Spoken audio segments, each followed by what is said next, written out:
Hi friends, அஸ்ஸலாமு அலைக்கும்.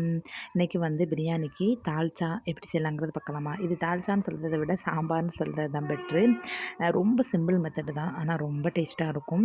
வாங்க எப்படி செய்யலாங்கிறது பார்க்கலாம். இதுக்கு ஒரு பல்லாரி 2 பழுத்த தக்காளி பழம், ஒரு 4 கத்தரிக்காய், பச்சை மிளகா எடுத்து வச்சுருக்கேன். வேளை பருப்பு, அதுவும் ரேஷன் கடையில் இருக்கக்கூடிய பருப்பை தான் நான் வந்து அவிச்சு எடுத்திருக்கேன்.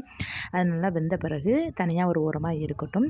ஒரு பாத்திரத்தில் ஒரு 4 டேபிள் ஸ்பூன் ஆயில் சேர்த்துக்கோங்க. வெந்தயம் 1/4 டீஸ்பூன், கடுகு 1/4 டீஸ்பூன், கருவேப்பில் ஒரு பல்லாரி சேர்த்துக்கலாம். பல்லாரிலாம் ரொம்ப வதங்கணும்னு அவசியமே இல்லை. பல்லாரி வந்து பிரியாணிக்கு தான் நல்லா வதங்கணும். சாம்பாருக்கெலாம் வந்து ரொம்ப பொன்னிறமாக ஆக்கணும்னு அவசியம் இல்லை. ஒரு 2 பழுத்த தக்காளி பழம், 2 பச்சை மிளகாய் சேர்த்து லைட்டாக வதக்கி விட்டுக்கிறலாம். மசியணும்னு தேவையில்லை. ஒரு 1/4 டீஸ்பூன் இஞ்சி வெள்ளப்பூடு பேஸ்ட்டு சேர்த்துக்கோங்க. பேஸ்ட்டு சேர்த்துட்டு ஒரு 1/4 டீஸ்பூன் வந்து கரம் மசாலா தூள், வீட்டில் ரெடி பண்ண பட்டை, கிராம்பு, ஏலக்காய் பொடி தான் நான் சேர்த்துருக்கேன்.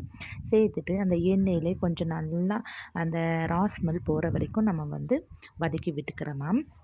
அதோட 1/4 டீஸ்பூன் மஞ்சள் தூள், 1 டேபிள் ஸ்பூன் மிளகாய் தூள், வீட்டில் ரெடி பண்ண முளத்தல் வந்து காய வச்சு திரிச்ச மிளகாய் தூள் 1 டேபிள் ஸ்பூன் சேர்த்துருக்கேன். உங்களுக்கு காரம் இதை விட அதிகமாக இருந்துச்சுன்னா வேணும்னா கூட கொஞ்சம் சேர்த்துக்கோங்க.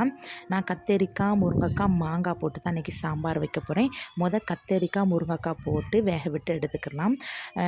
கொஞ்சம் கத்தரிக்காய் நல்லா வெந்த பிறகு ஒரு 1/4 வாக்காடு வெந்த பிறகு நம்ம லாஸ்ட்டு வந்து மாங்காய் போட்டுக்கலாம். இப்போவுமே மாங்காய் போட்டோம்னா ரொம்ப கரைஞ்சி வந்துடும்.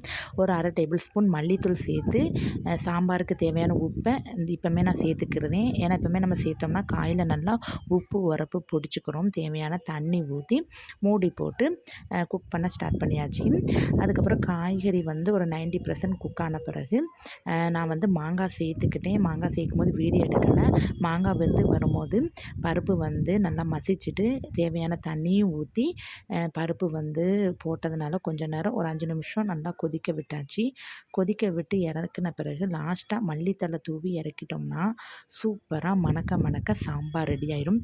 இது பிரியாணி கொஞ்சம் சொதப்பிட்டா கூட சாம்பார் ஊற்றி நம்ம மேனேஜ் பண்ணிக்கலாம். ஆனால் அந்த சாம்பார் நீங்கள் ஒரு தடவை நீங்கள் ட்ரை பண்ணி பாருங்களேன். ட்ரை பண்ணிட்டீங்கன்னா எப்போவுமே பிரியாணிக்கு இந்த சாம்பார் செய்யாமல் நீங்கள் விடவே மாட்டீங்க. அந்த அளவுக்கு ரொம்ப டேஸ்ட்டாக இருக்கும். இது நார்மல் மெத்தடு தான், யாருனாலும் ரெடி பண்ணலாம். நீங்கள் ட்ரை பண்ணி பார்த்துட்டு எப்படி இருந்துச்சுன்னு மறக்காமல் கமெண்ட்ஸ் பண்ணுங்கள்.